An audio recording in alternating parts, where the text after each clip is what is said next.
minus 15 seconds. 10, 9, 8, 7, 6, 5, 4, 3, 2, 1, L40 0. stages are ignited. Plus 5 seconds. Lift off normal. Magnificent seconds. liftoff of GSLV tracking. F-15 NVS-02 mission. 100th P2 launch tracking. mission of ISRO embarks on its journey. tracking. Plus 20 seconds. विहंगम दृश्य सफलतापूर्ण उत्थापन GSLV F-15 rocket का चारों L40s तथा core booster S-139 वर्तमान में प्रज्वलित हैं और यान को उद्दिष्ट कक्षा की ओर लेके जा रहे हैं। An eastward mission launched at 106 degrees azimuth. Plus 40 seconds. GSLV core S-139 and the 4 L-40 strap-ons thrusting simultaneously. Cumulative thrust is 7,535 kilonewtons.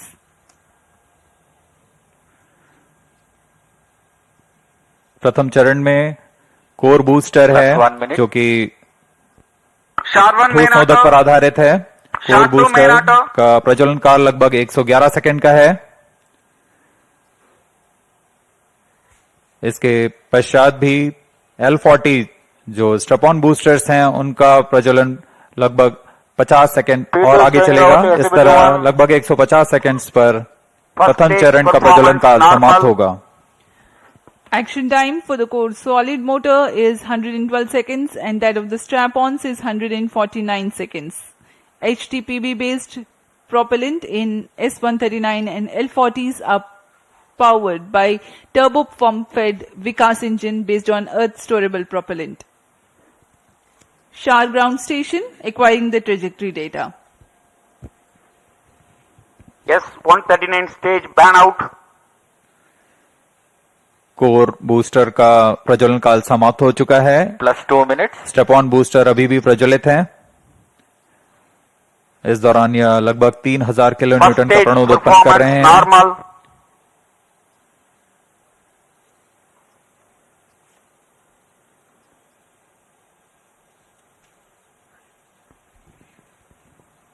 कुछ ही क्षणों में L40 स्टेपॉन बूस्टर्स बंद हो जाएंगे और GS2 द्वितीय चरण का प्रज्वलन शुरू होगा।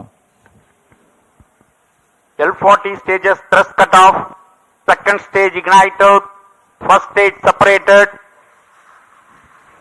Interstage separated. Closed loop guidance initiated. Current altitude is 81 kilometers. We are 169 seconds into the flight.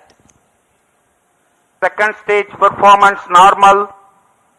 जी हाँ, जैसा आपने सुना, प्रथम चरण के 3 कार्यकाल minutes. के पश्चात उसे यान से पृथक कर दिया गया है तथा द्वितीय चरण जो कि तरल नोदक पर आधारित चरण है, इसका प्रज्वलन शुरू हो चुका है।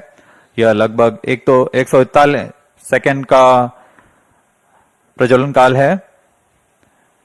इस दौरान यह लगभग 846 किलो न्यूटन का प्रणोद उत्पन्न कर रहा है। Also known as the GL40HT, the second stage operates on UH-25 and N204. High thrust Vikas engine develops 846 Second stage performance kilonewtons normal. thrust in vacuum. Burn time of GS2 for the present mission is 141 seconds. Shar and Port Blair stations currently tracking.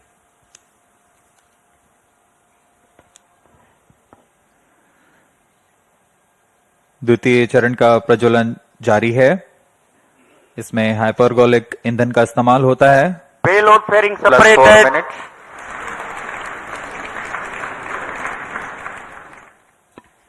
Shielding of the spacecraft from atmosphere is no longer necessary. The current altitude is more than Second 100 stage kilometers. performance The normal. payload fairing has been separated. Shar and Port Blair ground stations continue to track. पूर्व निर्धारित तरीके से 115 kilometre की ऊंचाई प्राप्त कर लेने के पश्चात ऊष्मा कवच को यान से पृथक कर दिया जाता है।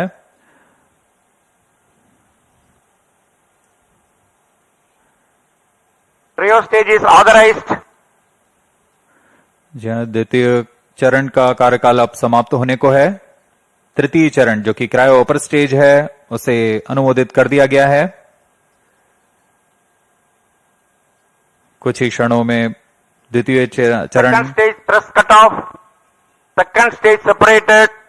Cryo stage ignition commanded. plus 5 minutes, द्वितीय चरण को सफलतापूर्वक पृथक कर दिया गया है। Cryo stage ignition confirmed. Here's a piece of good news. The third stage, the cryogenic upper stage, has commenced its operation. जी हाँ, एक बहुत जटिल इंजन होता है क्रायोजेनिक इंजन और इसका प्रज्वलन शुरू हो चुका है। ये बहुत ही हर्ष का पल होता है यहाँ वैज्ञानिकों के लिए। वर्तमान में क्रायो अपर स्टेज प्रज्वलित है। यह लगभग 840 सेकंड तक प्रज्वलित रहेगा। इस दौरान यह 75 किलो न्यूटन का प्रणोद उत्पन्न कर रहा है।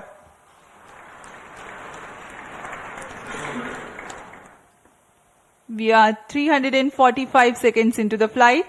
Current altitude is 143 kilometers.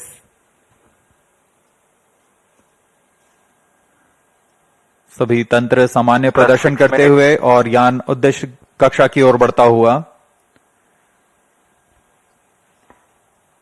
The cryogenic upper stage with 15 tons of propellant loading is currently operating. Liquid hydrogen as the fuel and liquid oxygen as the oxidizer. Burn time of the stage is Cryo 14 stage minutes for this performance mission. normal. The speciality of the stage is that its specific impulse is 453.5 seconds. It's a measure of the amount of thrust produced by a rocket engine per unit of propellant consumed over a specific period of time. Cryogenic stage is technically a very complex system compared to liquid or earth-storable liquid propellant stages due to its use of propellants at extremely low temperatures and the associated thermal and structural problems. Oxygen liquefies at minus 183 degrees Celsius and hydrogen at minus 253 degrees Celsius. The propellants at these low temperatures are to be pumped using turbopumps running at around 40,000 RPM.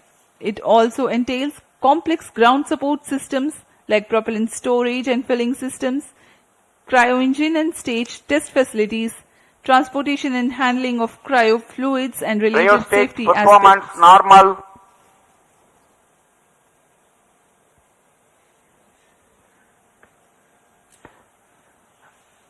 अब हम उड़ान से लगभग 460 second दूरी पर आ चुके हैं। वर्तमान में यान की ऊंचाई 149 किलोमीटर तथा सापेक्ष गति 5.26 किलोमीटर प्रति सेकंड। अपेक्षित 8 minutes. पथ का अनुकरण करते हुए यह यान इसरो द्वारा फिर से एक बार परिपक्व प्रमोशन का प्रदर्शन किया जा रहा है। यह मिशन दक्षिणी पूर्वी दिशा का मिशन है, इसलिए इस यान को अनुवर्तन के लिए शार, पोर्ट ब्लेयर, ब्रूने तथा बैग स्थित ग्राउंड रडार स्टेशन के माध्यम से इसे ट्रैक किया जा रहा है। यान के सभी आंकड़े लगभग वास्तविक समय पर हम तक उपलब्ध होते हैं।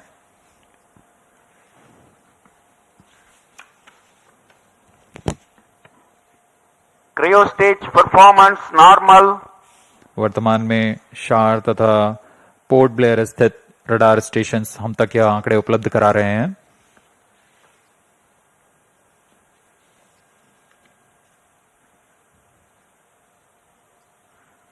क्रायोजेनिक अपर स्टेज तृतीय चरण है GSLV रॉकेट का।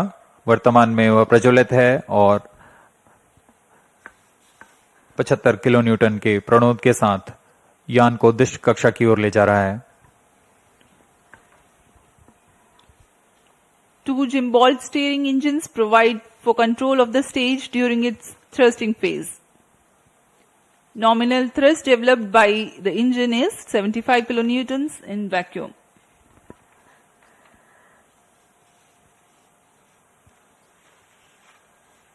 यह प्रज्वलन काल लगभग 840 सेकंड का होने वाला है। इस दौरान आपको नाविक उपग्रह के बारे में जानकारी प्रदान करते हैं। नाविक नक्षत्र मुख्यतः दो तरीके की सुविधाएं प्रदान करने के लिए सक्षम है: मानक स्थिति निर्धारण सेवा तथा 10 प्रतिबंधित सेवाएं।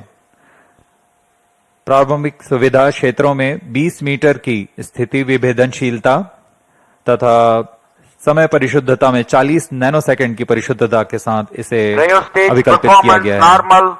द्वितीय पीढ़ी के 5 नौवहन उपग्रहों में द्वितीय कड़ी जोड़ने जा रहा है यह NVS-2। यह नक्षत्र वर्तमान में नाविक सेवाओं नौवहन सेवाओं में अभिवृद्धि कर विशिष्ट सेवाएं प्रदान करने के लिए जा रहा है। इन उपग्रहों में L1 बैंड का प्रयोग किया जा रहा है। इसमें अतिरिक्त सेवाओं का विस्तार किया गया है। NVS-2 उपग्रह को L1, L5 और S बैंड में कार्य करने के लिए तैयार किया गया है। इसके अतिरिक्त रेंजिंग के लिए C बैंड का प्रयोग किया जा रहा है।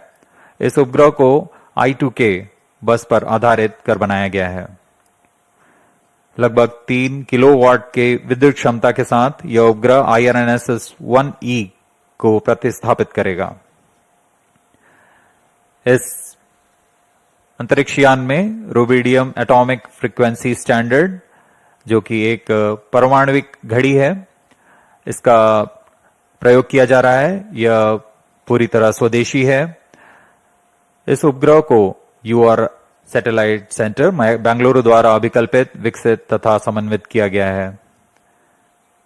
कई तरीके के परीक्षणों के पश्चात पूरी Cryo तरह stage सत्यापित तथा performance मान्य होने normal. पर यहां क्षार लाया जाता है और कुछ अन्य गतिविधियों के पश्चात पूरी सावधानी के साथ प्रमोचक यान पर एकीकृत कर इसका प्रमोचन किया जाता है।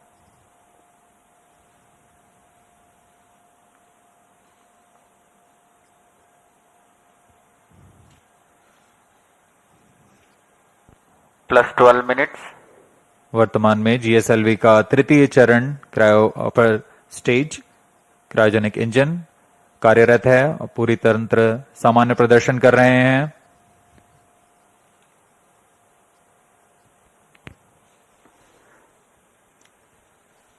The cryogenic upper stage currently thrusting. We are 740 seconds into the flight.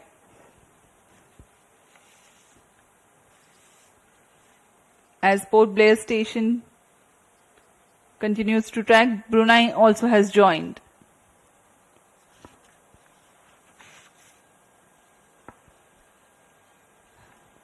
Let me explain to the viewers something about the NVS-02 satellite.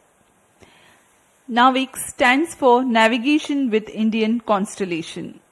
It is an independent regional navigation satellite system designed to provide accurate position, velocity and timing service to users in Cryo India stage performance as well as normal. to region extending about 1,500 kilometers beyond Indian landmass.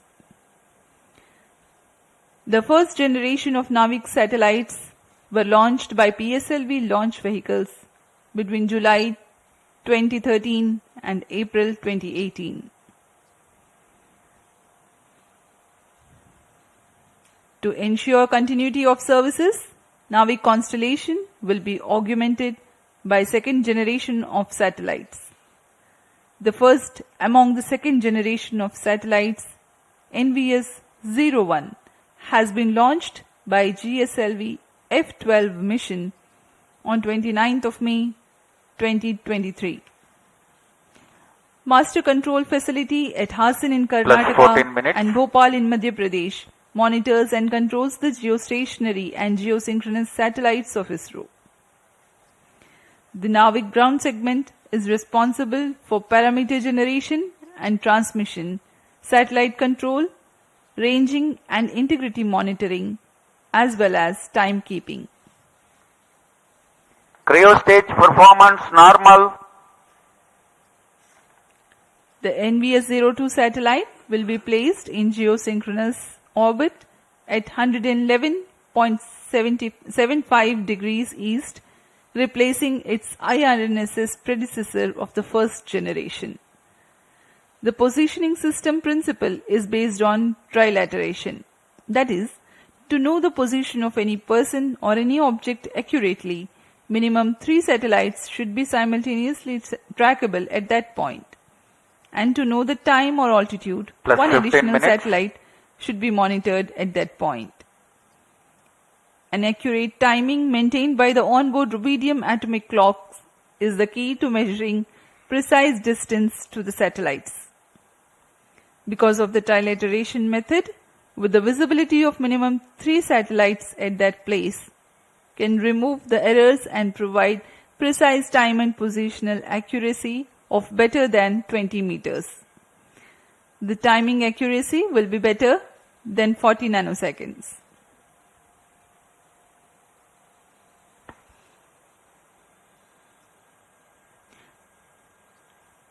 The NVS series of satellites incorporate L1 band signals together with L5 and S band for standard positioning service.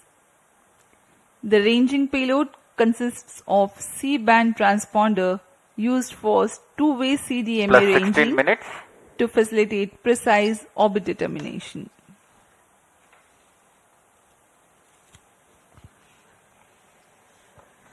NVS उग्र के मुख्य अनुप्रयोग इस प्रकार हैं। Trio stage performance इसमें normal. सामरिक अनुप्रयोग, स्थलीय, हवाई और समुद्री नौवहन सेवाएं, परिशुद्ध कृषि, भूगणितीय सर्वेक्षण, पेड़ा प्रबंधन, मोबाइल उपकरणों के स्थान आधारित सेवाएं, उपग्रहों के लिए दिशा निर्धारण, आधुनिक इंटरनेट ऑफ थिंग्स आधारित अनुप्रयोग, आपातकालीन सेवाएं और मानक समय सेवाएं शामिल हैं। इन सभी अनुप्रयोगों को सिद्ध करने के लिए यह NVS-2 उपग्रह, जो कि नक्षत्र का एक भाग है, इसे पूर्ण करने जा रहा है। Plus 17 minutes. अब हम उड़ान से 1000 सेकंड्स दूर आ चुके हैं। वर्तमान में यान की ऊंचाई 200 किलोमीटर है और सापेक्ष गति 8.69 किलोमीटर प्रति सेकंड। सभी तंत्र सामान्य कार्य प्रदर्शन करते हुए The cryogenic upper stage currently operating. The NVS series of satellites will provide strategic applications.